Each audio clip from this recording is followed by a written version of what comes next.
సర్వాధికారియు నిరంతర స్తోత్రార్హుడు యేసుక్రీస్తు ప్రభువారి ప్రశస్త నామంలో ఉదయకాలపు వర్తమానాల కొరకు ఎదురు చూస్తున్న మీ అందరికీ ఇమాన్యుయల్ మినిస్ట్రీస్ తరపున మా శుభాభివందనాలు తెలియచేస్తూ ఉన్నాను.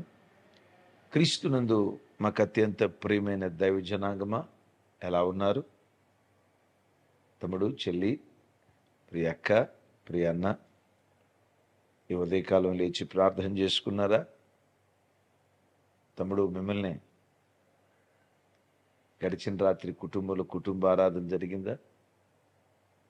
ఇదేను కనీసం 2-3 అధ్యాయాలైన దేవుని వాక్యాన్ని చదువుకున్నారా? ప్రార్థన చేసుకోలేదా? ఈ వర్తమానం విన్న తర్వాత అయినా కొద్దిసేపైనా ప్రభు సన్నిధిలో గడపండి. ఆయన సన్నిధిలో గడపకుండా గడప దాటి బయటికి వెళ్ళొద్దని దైవజనునిగా మిమ్మల్ని బ్రతిమలాడుకుంటూ ఉన్నాను. దేవుని సన్నిధిలో చేసే ఆ చిన్న ప్రార్థన ఆ దినమంతా మన కాపుదల ఇస్తుంది. ప్రయాణాల్లో భద్రత, పని స్థలంలో కాపుదల, వెళ్ళిన ప్రతి చోట జీవదాత అయిన యెహోవాకు చేసిన ప్రార్థన మనకు తోడుగా వస్తుంది. మర్చిపోకండి ప్రార్థించటం మంచిది. ఈరోజు బుధవారం కదా, సాయంకాలం 7 గంటలకి బైబిల్ స్టడీ. రోగాలు ఎందుకు వస్తాయి? విశ్వాసులకు కూడా రోగాలు వస్తాయా? అసలు రోగాలు ఎందుకు వస్తాయి? దేవుని బిడ్డలు ఎందుకు రోగగ్రస్తులు అవుతారు? చక్కటి వర్తమానం సాయంకాలం 7 గంటలకి జూమ్లో లాగిన్ అవ్వాలనుకున్నవారు ధారాళంగా లాగిన్ అవ్వచ్చు. మంచిది. ఈ దినం ఓ దివ్యమైన సందేశం. దానికి ముందుగా నిన్న అందించిన వర్తమానం ఉంది కదా, అనేక మంది బిడ్డలు ఫోన్ చేసి దేవుడు పెట్టమని చెంప మీద కొట్టినట్లుగా దేవుడు మాతో మాట్లాడాడన్న. ఆ బుద్ధిహీనత మాలో ఉంది, ఆ పొరపాటు మాలో ఉంది. ఆ మిషనరీ జోన్స్ గురించి చెప్పారు కదా, మా హృదయాలు కదిలిపోయాయి అన్న. సైతానుగాడిలో నుంచి కూడా పాట ఉంది, బాబోహి బట్ ఏ మెచ్యూర్డ్ లెవెల్ అని. ఎంతోమంది బిడ్డలు మా బ్రతుకుని దిద్దుకుంటామన్నా, మా జీవితాలు సరిచేసుకుంటామన్నా, దేవుడు మాతోనే మాట్లాడాడు అన్నాని కొన్ని వందల మంది కామెంట్స్ పెట్టారు, వాట్సాప్ మెసేజ్లు పంపించారు, ఫోన్ చేశారు. వారందరికీ నా హృదయపూర్వకమైన వందనాలు. వాక్యం మిమ్మల్ని అంతగా తాకినందుకు సమస్త ఘనతలు యేసయ్యకే కలుగును గాక. ఆమేన్.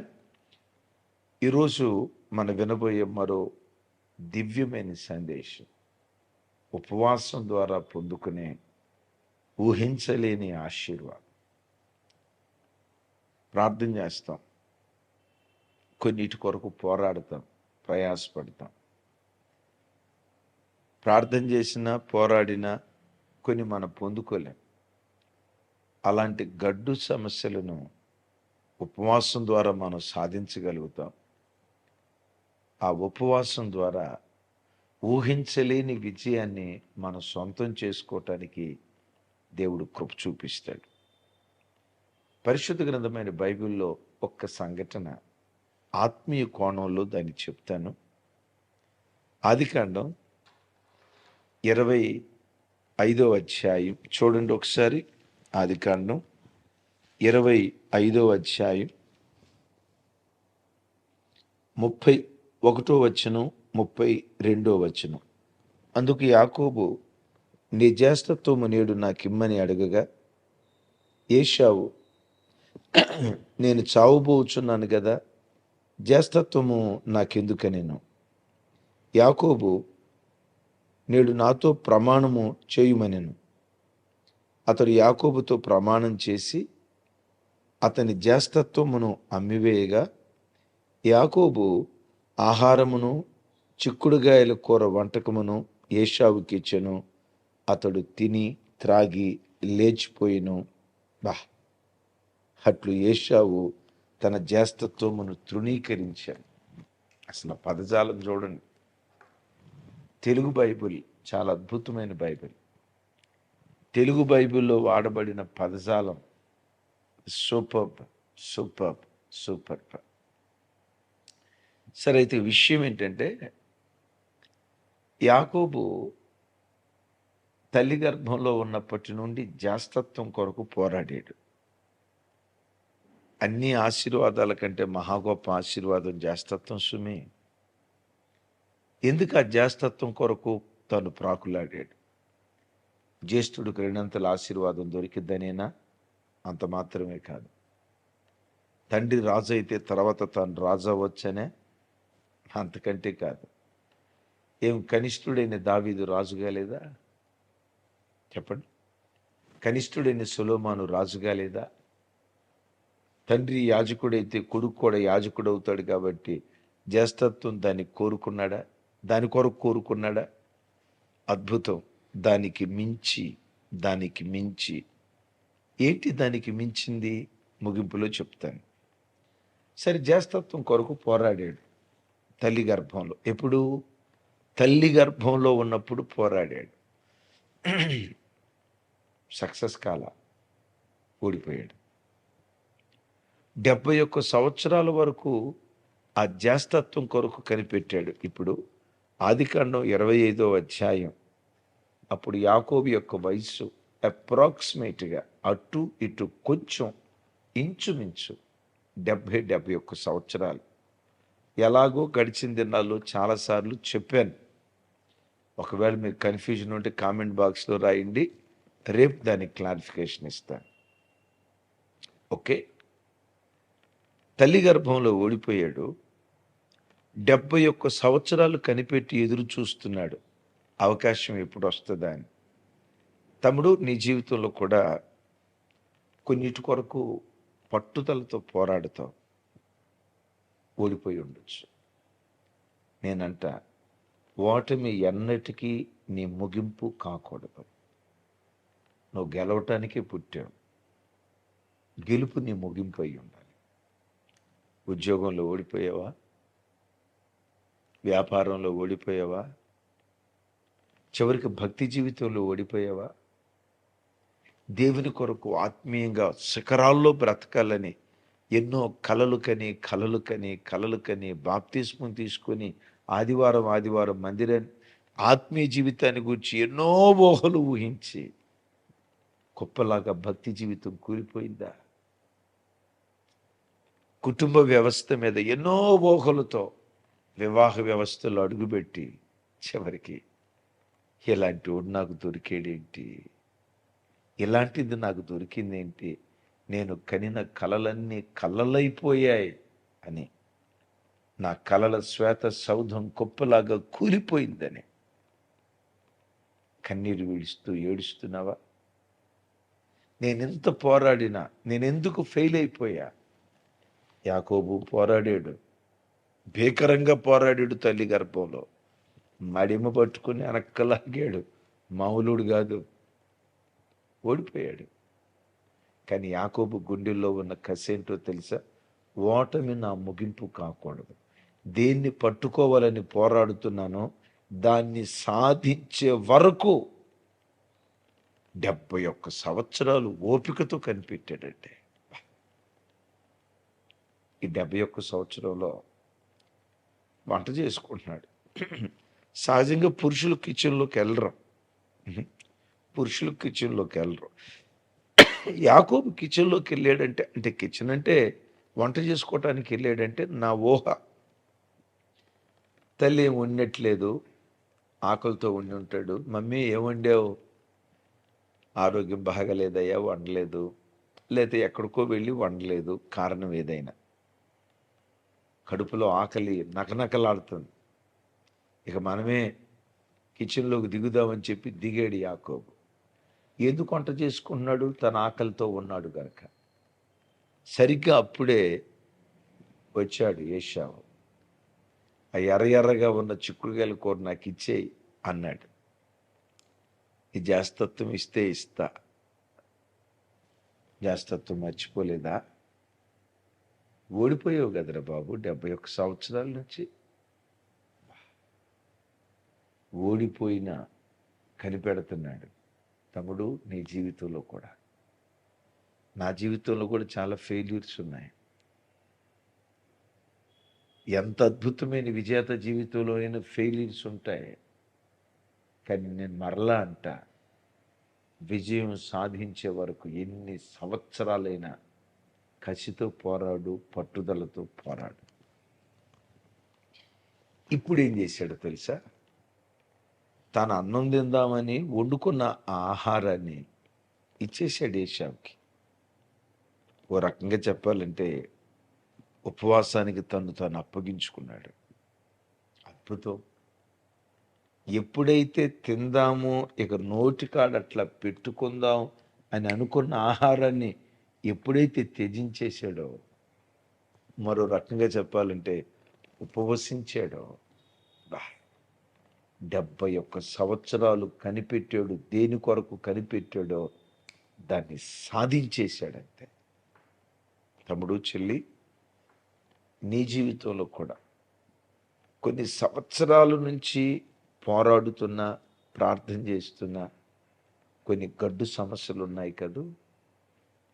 పిల్లల వివాహం ఒక గడ్డు సమస్య, కుటుంబంలో సమాధానం ఒక గడ్డు సమస్య, భక్తిగా బ్రతకాలనే ఆశ ఉన్న బ్రతకలేని బలహీనతలు ఒక గడ్డు సమస్య లాగున్నాయా? ప్రతి గడ్డు సమస్యను పరిష్కరించగలిగిన శక్తి ఉపవాస ప్రార్థనలో దాగుంది. ఉపవాస ప్రార్థనలో దాగుంది. ఏశావు తిండిపోతుడు, యాకోబు తిండిపోతుడు కాదు. ఎంత నిగ్రహ శక్తి కలిగినోడు చూడండి. చాలామంది ఒక్క పూట ఉపవాసం కూడా ఉండలేక ఏశావులాగా ఒక్క పూట ఉపవాసం కొరకు జాస్తత్వాన్ని నమ్ముకున్న భ్రష్టుడు అని అంటాను చూసారా? తమ్ముడు, నీలో కూడా కనీసం వారంలో ఒక్కరోజైనా ఉపవాసం ఉండే ఆ దివ్యమైన క్రమశిక్షణతో కూడుకున్న ప్రార్థన జీవితం నీకుందా? నా వైపు చూడండి. వారంలో ఒక్కరోజు లేదా ఉదయం నుంచి సాయంత్రం దాకా కనీసం వారంలో ఒక్కరోజైనా ఉపవసించి ప్రార్థించే అనుభవం నీకుందా? కొంతమంది తిండి కాగలేరు, తిండిపోతాను, విపరీతమైన ఆకలి. అది ఎవరి స్వభావమో తెలుసా? ఏశావు లాంటి స్వభావం. యాకోబు నోటికాడున్న ఆహార విషయాన్ని త్యజించాడు, ఉపవసించాడు.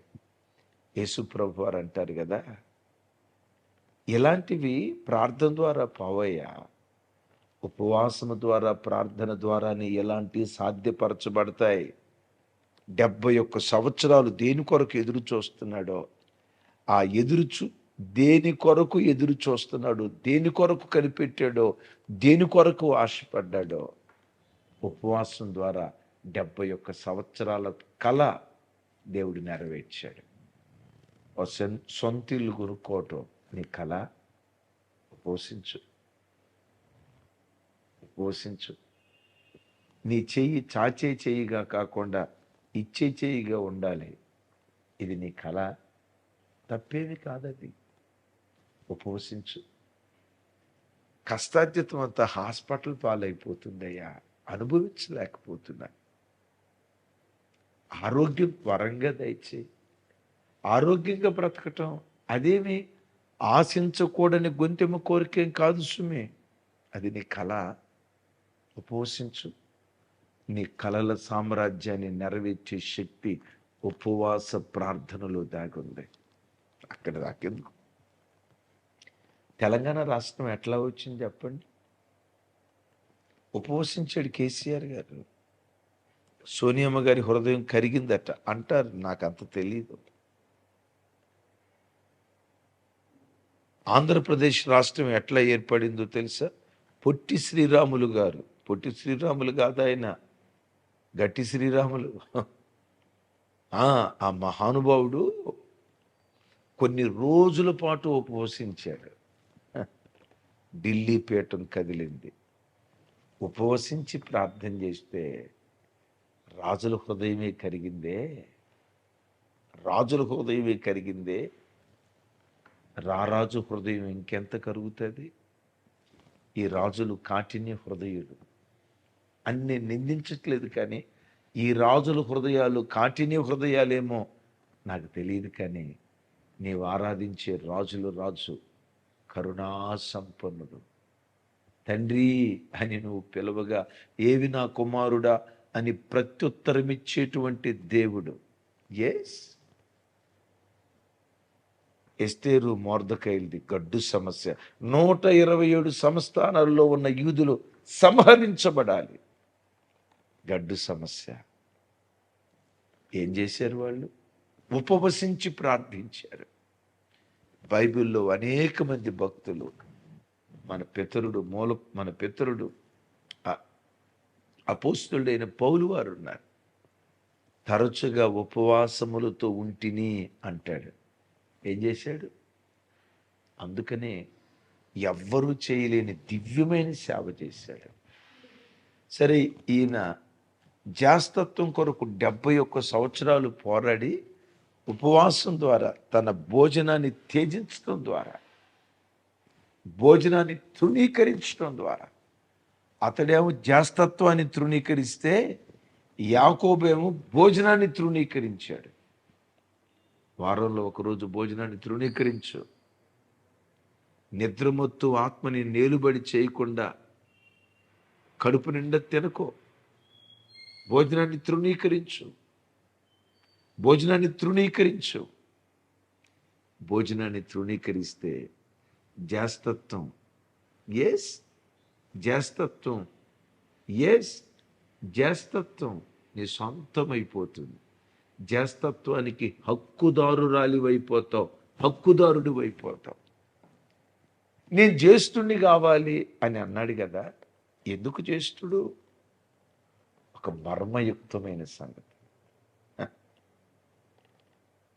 ఏశావు దగ్గర నుంచి ఆ ఛాన్స్ యాకోబు కొట్టేయాలని 71 సంవత్సరాలు ఎందుకు కనిపెట్టాడు? జ్యేష్ఠుడిగా ఎందుకు ఉండాలనుకున్నాడు?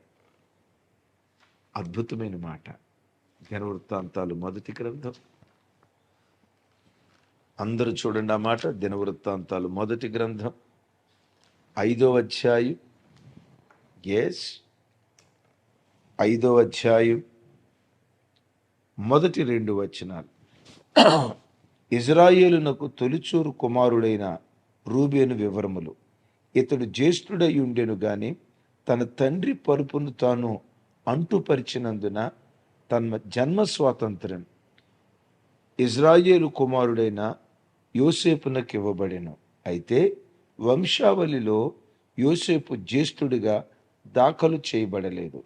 యోదా తన సహోదరుల కంటే హెచ్చిన వాడాయను. అతని నుండి ప్రముఖుడు బయలువెడలెను. Praise the lord. విన్నారా? అతని నుండి ప్రముఖుడు బయలువెడలెను. ఎవరిలో నుండి?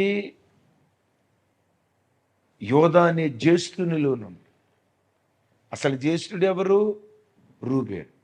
రూబేను వదిలిపెట్టి ఆ జాస్తత్వపు హక్కు లేఖనాల ప్రకారం ఎవరికి వచ్చింది? ఇక్కడ యోదాకు వచ్చింది. యోదాకి జాస్తత్వం వస్తే ఏంటి సార్? ఏంటి బెనిఫిట్? ఏంటి? 2 ఆశీర్వాదమా? దానికి మించి. యాజకత్వమా? దానికి మించి. రాజరికమా? దానికి మించి. మించి అంటున్నారు. మించి అంటున్నారు. ఏటా మించిన ఆశీర్వాదం? జ్యేష్ఠుడిలో నుండి ప్రముఖుడు బయలుదేరతాడు. ఎవరా ప్రముఖుడు?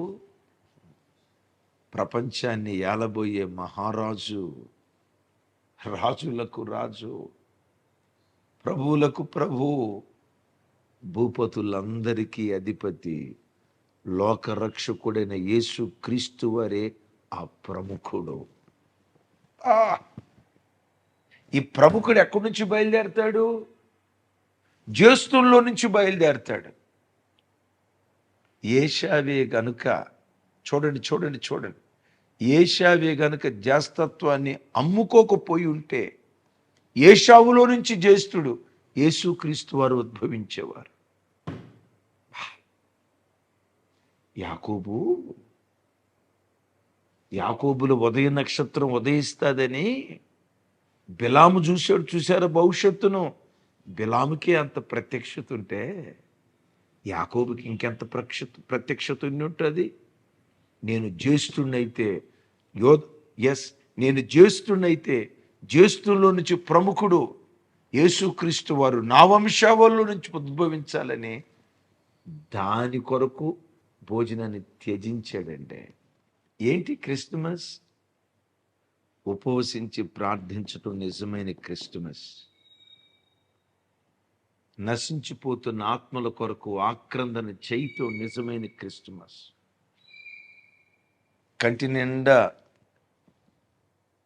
నిద్రపోవటానికి అవకాశం ఉన్న, కడుపు నిండా తిండి తినటానికి అన్ని ఆహార పదార్థాలు అందుబాటులో ఉన్న వాటిని త్యజించి వాటిని చంపుకొని ఉపవసించి ప్రార్థించటమే నిజమైన క్రిస్మస్. తమ్ముడు, చెల్లి, నూతన సంవత్సరంలో అడుగుపెట్టడానికి ఇంకా 20 రోజులు, ఇంకా 18 రోజులు ఉంది. ఈ 18 రోజుల్లో ఒక్కరోజైనా ఉపవాసం ఉండి ప్రార్థన చేయి. వారంలో ఒక్కరోజు ఉపవాసం ఉండు. దేవుడు బలపరిస్తే ఒక రోజంతా ఉపవాసం ఉండు. లేదా నీ బలహీనతను బట్టి సాయంత్రం వరకన్నా ఉపవాసం ఉండు. యాకోబు భోజనాన్ని తృణీకరించడాన్ని బట్టి, నథింగ్ బట్ ఉపవసించటాన్ని బట్టి ఊహించలేని ఆశీర్వాదం. ఏంటి? జాస్తత్వం. ఏంటి జాస్తత్వం? జ్యేష్ఠుడిలో నుండి ప్రముఖుడు బయలుదేరతాడు. చెప్పండి, యాకోబులో నుండి యేసుక్రీస్తు వారు ఉద్భవించలేదా? యేసుక్రీస్తు వారి ద్వారా ప్రపంచ మానవాళికి రక్షణను భిక్షగా దయగల దేవుడు అనుగ్రహించలేదా? ఎంత గొప్ప ఆశీర్వాదం యాకోబుకి! ఎంత గొప్ప ఆశీర్వాదం! తృణీకరించాడు. తమ్ముడు, ఏ గడ్డు సమస్య ఇంటి నేలుబడి చేస్తున్నా ఉపవసించు. త్వరలో ఒక శుభవార్తను వినేటట్లుగా దేవుడు కార్యం చేయునుగాక. ఆమేన్. ప్రార్థన చేస్తాను. తీర్మానం చేసుకోండి. ప్రార్థన. సర్వశక్తి గల తండ్రి, మాతో మీరు మాట్లాడిన శ్రేష్టమైన మాటకై స్తోత్రాలు. ప్రతి బిడ్డ వారంలో ఒక్కరోజైనా మీ సన్నిధిలో ఉపవసించుటకు ద్వారాలు తెరవండి. ఎవరైతే తీర్మానం చేసుకున్నారో వారి తీర్మానాలు యేసు నామములో మీరు స్థిరపరచుదురుగాక. యేసు నామములో మీరు స్థిరపరచుదురుగాక. యేసు నామములో మీరు స్థిరపరచుదురుగాక. అయ్యా, కుటుంబాల్లో ఏవి గడ్డు సమస్యలు ఉన్నాయో ఉపవాసం ద్వారా ఊహించలేని ఆశీర్వాదం మీరు చెప్పారు కదా. యేసు నామం పేరిట ఎవరైతే ఉపవాసం ఉండాలని తీర్మానం చేసుకున్నారో, ఎవరైతే ఉపవాసం ఉంటున్నారో వారందరి జీవితాల్లో ఊహించలేని దీవెన మీరు దయచేయుదురుగాక. ఊహించలేని ఆశీర్వాదం మీరు అనుగ్రహించుదురుగాక. సమస్త ఘనత, మహిమ, ప్రభావాలు మీకే ఆరోపిస్తూ యేసు నామం పేరిట ప్రార్థించి స్తుతించి పొంది ఉన్నాం తండ్రి. తండ్రి అయిన దేవుని ప్రేమ, కుమారుడైన యేసుక్రీస్తు వారి దివ్యకృప, పరిశుద్ధాత్మ దేవుని సహవాసం మనకు సకల పరిశుద్ధులకు సదా తోడయుండి నడిపించునుగాక. Thank you. కృపా సమాధానాలు మనందరికీ తోడయుండునుగాక.